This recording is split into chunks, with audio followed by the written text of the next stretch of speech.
Good morning viewers. Bali ito yung pinakauna kong dragon fruits nung nagtatrabaho pa ako.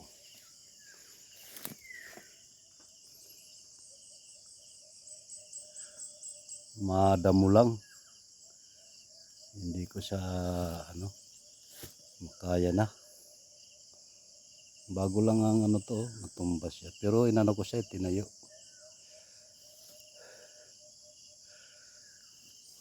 Dito muna.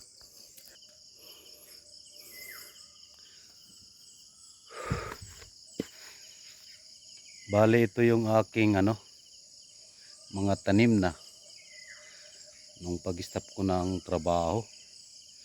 Bali dito ako kagad.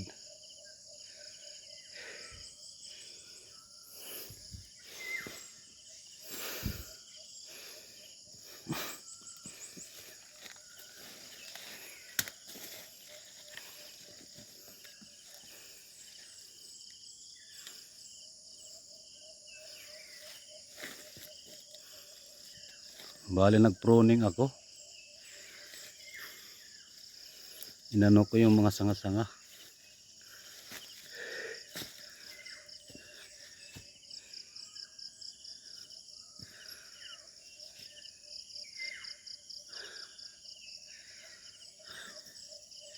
Pinausukan ko kasi marami siyang bulaklak.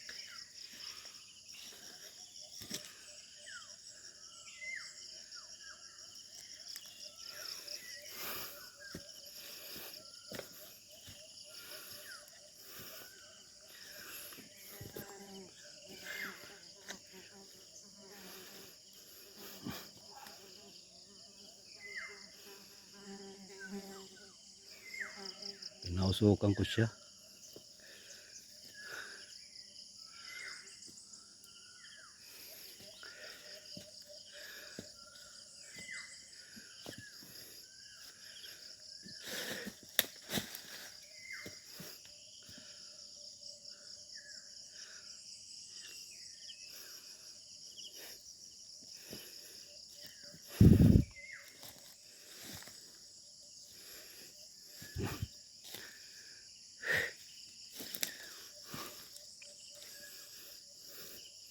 Dati sa YouTube ko lang ito nakikita. Kaya pala nating gawin.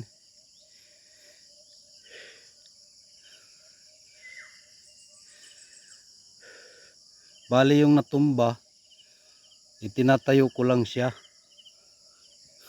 Nabunga rin pala kahit natumba siya. Itayo mo lang. Kasi yung ibang lang naman ang nakakukuhan eh. Kung napuputol, apat naman sila. So meron talaga matitira.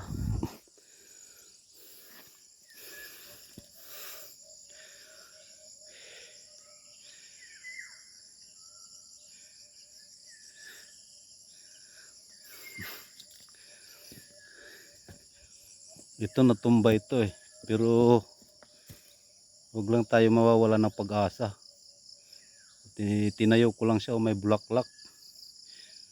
May bulaklak siya. So hindi siya gaano naapektuhan pagka natutumba. Kahit mga ilang buwan lang na siya. Ito bago ko lang ito tinayo eh. Nung bagyo, yung bagyo o pressure na tumba. Tinayo ko lang siya, may bumunga siya oh.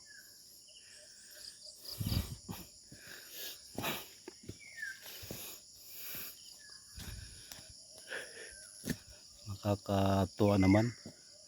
Ngayon lang nakita itong aking sakripisyo. Pinailang ko ito ng bato.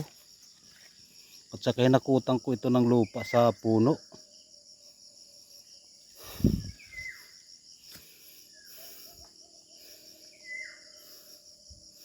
Andiyan yung kalubasahan ko.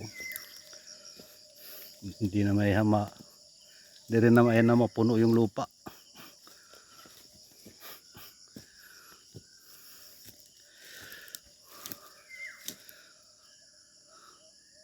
Pero yung saging, sana walang bagyo na dumating.